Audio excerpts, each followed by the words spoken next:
El amigo Walter es ingeniero agrónomo, es uno de los que elabora estas informaciones que nos lee Olga García de las estimaciones agrícolas de la Bolsa de Comercio de Santa Fe. ¿Qué tal, Rubén? ¿Cómo te va? Buenos días. Rubén. Sí, a toda su audiencia. Acá estamos, muy bien. ¿Estás en Susana? Sí, estoy en Susana justamente. ¿Cómo está el tiempo por allá?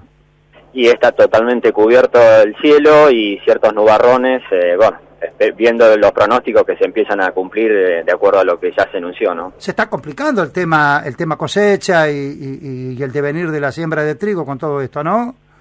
Sí, totalmente. Desde hace ya 14 días, es decir, desde que comenzó Semana Santa, empezó a complicar todo el proceso de cosecha y en todo el centro norte de la provincia de Santa Fe, todos los cultivos y en especial el fuerte que se estaba realizando es en el caso de las hojas de primera y soja de segunda. Estos 2 días o 3 que hubo poco de sol, en los campos un poco más altos se comenzó a ver movimiento de máquinas, pero muy lentamente y con un porcentaje de humedad en grano que, no es el óptimo para poder realizar la cosecha, ¿no? Sí, ahí estaba leyendo una información del INTA, dice que se pierden como 190 kilos por hectárea por no tener adecuadamente calibrada la cosechadora. Y que recomendaba, aunque sea cosechar con humedad y gastar un poco más de secado, pero ante los pronósticos adversos, más vale levantar la cosecha. Precisamente, hablando de la cosecha, ¿qué crees vos que van a hacer los productores una vez que terminen de levantar la soja? Hago un comentario a lo que mencionaste, totalmente de acuerdo. Se complica esta última etapa de cosecha y lo que se está observando y qué es lo que está ocurriendo es que lo levantado y los productores con eso ya en bolsa, casi un 40% es para ir cubriendo deuda, que es la que se estuvo contrayendo desde ya el año pasado con el tema de la sequía, cómo se implantó esta cosecha que fue a pagos a término, y un 10, un 15% puede estar dándose la renovación del parque de maquinarias, y el resto va a estar guardado, lo que tradicionalmente se dice o se observa es los silo bolsa, que lo empezamos a observar a través que cuando recorremos rutas y caminos se empieza a ver ya al costado de los potreros, ¿no? Es decir, ese va a estar guardado a la espera de condiciones, digamos, como favorables para hacer la negociación o la comercialización del grano. Claro, vos nos comentabas, yo le cuento a nuestra audiencia, sobre todo acá de Santa Fe, el domingo a las 9 de la noche por Somos Santa Fe de Cablevisión, en nuestro programa Desafíos Productivos va a estar Rubén, este programa ya fue grabado, hablando, ¿no?, de todos estos temas, y nos comentabas que, pues yo te decía, bueno, el gobierno se va a hacer de ese grano para venderlo, para exportarlo y para que le entren dólares. Ahora, si los productores van a destinar esa plata para pagar deudas, no va a haber mucho derrame que digamos en los pueblos y ciudades, más allá que puede haberlo. Pero vos me contabas que el mayor movimiento se da mientras se produce la siembra, precisamente, el mayor movimiento económico en los pueblos.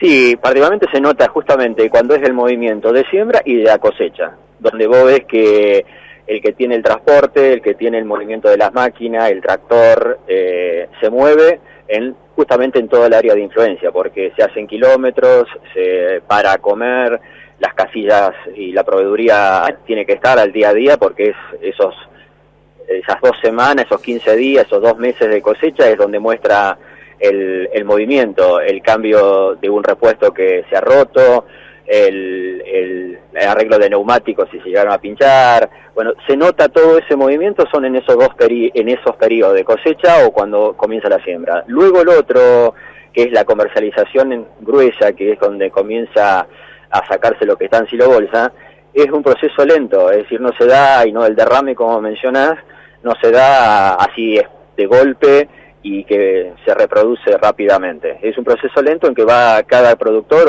o sectores que de acuerdo a caminos de acceso y pueda sacar la mercadería y hace la comercialización, vende cierta cantidad de toneladas o camiones y ves pero es un movimiento totalmente distinto al que se genera cuando tenemos los procesos de cosecha o siembra.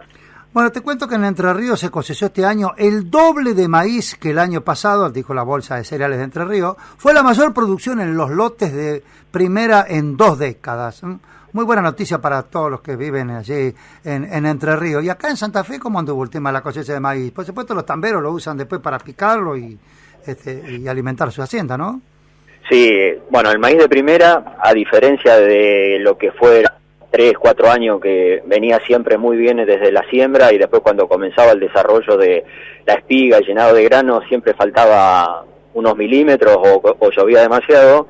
Este año hubo un muy buen acompañamiento climático y tuvimos también picos récord, por decir, en zonas centros, departamento en Las Colonias, la capital, Castellano, San Martín, en donde se llegó a valores de 150 quintales los maíces, y también en la zona de la cuenca tambera, en el cual el picado para el consumo estuvo dando lotes como de 16, 18 quintales, es decir que estuvieron muy buen rinde, así que fue también una campaña extraordinaria, sumada a lo que es Entre Ríos. Córdoba también hizo lo mismo, es decir, la zona núcleo y centro particularmente respondió muy bien lo que es maíz de primera. Uno a veces se pregunta, viste, que dice, no, bueno, los productores van a sembrar esto, aquello, el gobierno quiere que siembren esto otro porque le deja más plata. La gente produce lo que le deja plata, no va a trabajar a pérdida, ¿no? ¿Hacia dónde orienta la visión el productor agropecuario? ¿Sigue haciendo lo tradicional? ¿Quiere innovar con algún otro cultivo? Por ejemplo, acá en la zona nunca se hizo colza canola, que yo no sé si tiene buen precio o no, si tiene mercado, por decirte algo así, ¿no? Uh-huh. Sí, particularmente, tal cual como mencionás lo que mencionaste, es decir, lo que tiene esa rentabilidad y a términos seguros. Como el caso de la colza, se ha también intentado con el tema de la arveja, pero particularmente lo que tienen los riesgos que esos cultivos o innovar en esto es por los periodos de cosecha, están teniendo periodos muy húmedos, y lo cual el buen desarrollo que haya tenido el cultivo, y cuando justo están cosechando, ocurren estos eventos climáticos que lo venimos registrando desde 2016-17, le complica y se desanima que entonces se suman más hectáreas. Pero particularmente lo que se está notando es volver a hacer la rotación, es decir, trigo, maíz, soja, en lo cual hace 3 años, 4 atrás, veníamos con 4 o 5 años en que cual era soja, y no incorporábamos lo que era trigo o sumar un poco más de maíz en la rotación. Es lo que está mostrando la tendencia, es lo que mostró el año pasado el trigo con el buen precio que tuvo durante la cosecha y lo que tiene, y es un poco hacia la donde está apuntando para esta nueva campaña 2019-20, es un poco de aumentar la superficie en trigo y lo que es la superficie en maíz. Rubén, muchísimas gracias por haberte puesto en contacto con nosotros. Y bueno, vamos a seguir en contacto con ustedes porque ustedes también forman parte de la red que informa el sistema de estimaciones agrícolas de la Bolsa de Comercio de Santa Fe. Darío, muchísimas gracias a vos y un saludo grande a toda tu audiencia y a disposición de toda la información que nosotros podemos estar recogiendo y revelando lo que está mostrando el sector y cómo se va comportando cuando quiera y a disposición. No, una última pregunta. ¿Cuál es el estado de ánimo del productor? Y el estado de ánimo es pausa, es decir, optimismo en el sentido por los rindes que se han obtenido, es decir, han tenido buenos rindes de trigo, han tenido buenos rindes de lo que es el maíz, el girasol estuvo muy bueno, pero la última etapa de comercialización de cosecha le llovió y medio un poco frenó el tema. Pasa lo mismo ahora, soja ha tenido muy buenos rindes, es decir, expectativa por los rindes y escuchás cuánto te rindió, cuánto no te rindió, pero tampoco como decir, mucha expectativa o augurios o manteca al techo, viendo un poco qué es lo que los escenarios de intranquilidad en las partes de comercialización y del producto que obtiene. Entonces es un poco tranquilo, pausa, ir viendo día a día cómo evoluciona. Por un lado la cuestión climática, cómo responden los cultivos y cómo responde la cuestión económica y a dónde tienen que estar apuntando, particularmente la comercialización y manejo de costos y beneficios, ¿no? ¿Y qué esperan del gobierno? ¿Que no se le ocurra aumentar las retenciones? Y en particular que tenga particularmente es eso, porque la apuesta son a 6 meses, es decir, siembra, como decir, la expectativa de siembra de trigo para este año es mucha más que el año pasado, porque lo que ocurrió el año pasado y la comercialización. Y si en plena siembra o una vez sembrado cambian las reglas de juego, eso hace que justamente cambie totalmente los escenarios y vuelve el no optimismo, la desazón. Es decir, los pronósticos lo conocemos y la gente que escucha, la gente de campo, lo maneja. Es decir, no son al día a día, sube el dólar, baja el dólar, comercializa. Es como mínimo tenés 6 meses y donde tenés apuesta a un cultivo, años cuando vos tenés la carne, la leche. Es decir, no es el día a día, sino es a largo plazo, mediano y largo plazo. Y que si no tenés reglas claras al mediano y largo plazo, es difícil mantener ese optimismo y buen ánimo. Qué interesante la producción del campo, ¿no? Con un alto nivel de expectativa e incertidumbre, porque no es como un fabricante que hace bulones, lo vende, tiene mercado.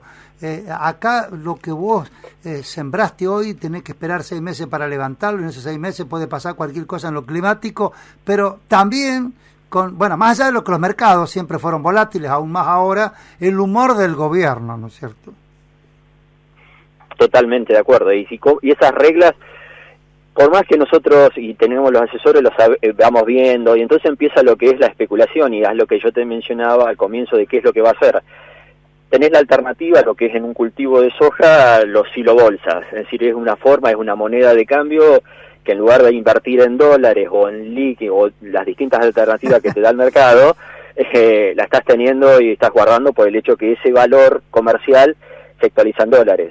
Pero no es lo mismo para el hecho de quién tiene leche, o quién tiene carne, o quién tiene trigo o maíz, que puede estar especulando un poquito más. Entonces, tal cual como mencionaste, es un continuo ida y vuelta, y los escenarios no tienen que ser tan cambiantes como uno pretende, ¿no? Espera que sea a largo plazo, ¿no? Rubén, un abrazo grande. Que tengas un muy buen fin de semana para vos, Darío, y toda la audiencia.